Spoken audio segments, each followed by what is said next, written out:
বিশ্বাস করো দিন দিন এতটা অলস হয়ে যাচ্ছি যে 15 দিন আগের ভিডিও আজকে এডিট করে ছাড়ছি। অবশ্য ভিডিওটা দেখলে তোমরা বুঝতেই পারবে, কারণ আমি ওই দিন একটা ছোট্ট ক্লিপ তোমাদের সাথে শেয়ার করেছিলাম। ওই দিন প্রথমেই আমরা চলে গেছিলাম কিছু জিনিস কিনতে, কারণ আমাদের সামনে একটা স্পেশাল দিন আসছে, তো তার জন্য কিছু কেনাকাটা করতে চলে গেছিলাম।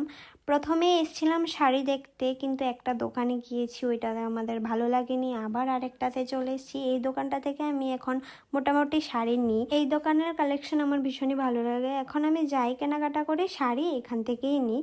তো তার জন্য এটাতে এসে একটা শাড়ি নিয়েছিলাম। তারপরে গিয়েছিলাম একটা ফ্রেন্ডের বাড়িতে। আর অনেক দিন থেকে আমরা প্ল্যান করছিলাম যাব কিন্তু যাওয়া হচ্ছিল না কিছু প্রবলেমের কারণে। আর ওর বোনেরও ছিল বার্থডে কিছুদিন আগে, কিন্তু ওই সময় সেলিব্রেট করা হয়নি, আজকে সেলিব্রেট করলো।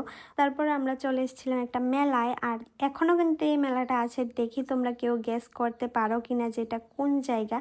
তো আমরা চলে এসেছিলাম মেলায়। তো মেলায় এসে তো বৃষ্টি, কিছুই ঘুরতে পারিনি। আমরাও এসেছি, বৃষ্টিও এসছে, তো আমাদের সাথে সাথে বৃষ্টিও একটু ঘুরতে এসছে, তো তার জন্য আমরা আর ঘুরতে পারিনি, বাড়িতে চলে এসেছি। আর এসে এখানে আমরা তো ফুল মজা মস্তি করছি। এখানে আমরা কি গানে নাচানাচি করছি তোমরা যদি বুঝতে পারো অবশ্যই কমেন্টে জানিও। এটা খুবই একটা ফেমাস সং, আর এতটুকু বলতে পারি দেবের সং। আশা করছি আর কিছু বলতে হবে না। তো আজকের জন্য এতটুকুই। আজ তবে আসি, তোমাদের সাথে আবার দেখা হবে নেক্সট ভিডিওতে। আর তোমরা কারা কারা এরকম মজা করো ফ্রেন্ড সার্কেলের সাথে অবশ্যই জানিও। বাই।